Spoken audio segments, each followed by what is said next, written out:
হিন্দু মুসলমান, মুসলিম তার নয়নমণি, হিন্দু তাহার প্রাণ। এটাই হলো একদিকে রোজা, আরেকদিকে হলো পূজা। এই রোজা এবং পূজা মিলে বাংলাদেশ। রোজা আর পূজা আবার এক হয় কেমনে?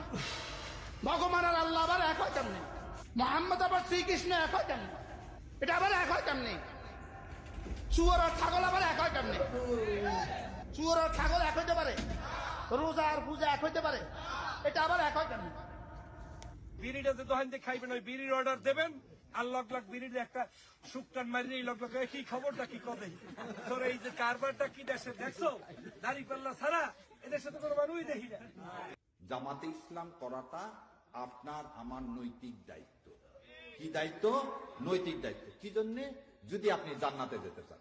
আর জান্নাতে যেতে না চাইলে কোনো সমস্যা নাই, কারণ 72-এর মধ্যে প্রথম কাতারে থাকতে চাইলে, জান্নাত পেতে চাইলে জামাত ইসলাম করতে হবে।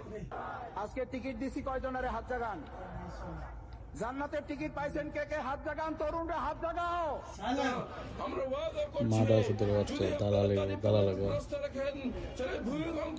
খ্রিস্টান বলা আছে, খ্রিস্টান তো ধর্ম নিয়ে ব্যবসা করে না।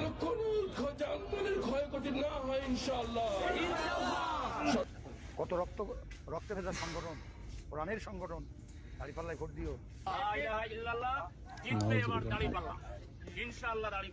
এই যুদ্ধে যদি আমরা হেরে যাই, কোরআন হেরে যাবে। কাজে কোরআনকে বিজয়ী করার জন্য, ইসলামকে বিজয়ী করার জন্য আমার জীবনের সর্বশক্তি দিয়ে মাঠে ময়দানে এই বাংলাদেশ জামাত ইসলামীর পক্ষ থেকে এই দাওয়াত মানুষের কাছে পৌঁছে দেব। মসজিদের মিম্বার হোক আর চায়ের স্টল হোক, এটা মানুষদেরকে একথা বলেন যে এবার যারা ইসলামের পক্ষে ভোট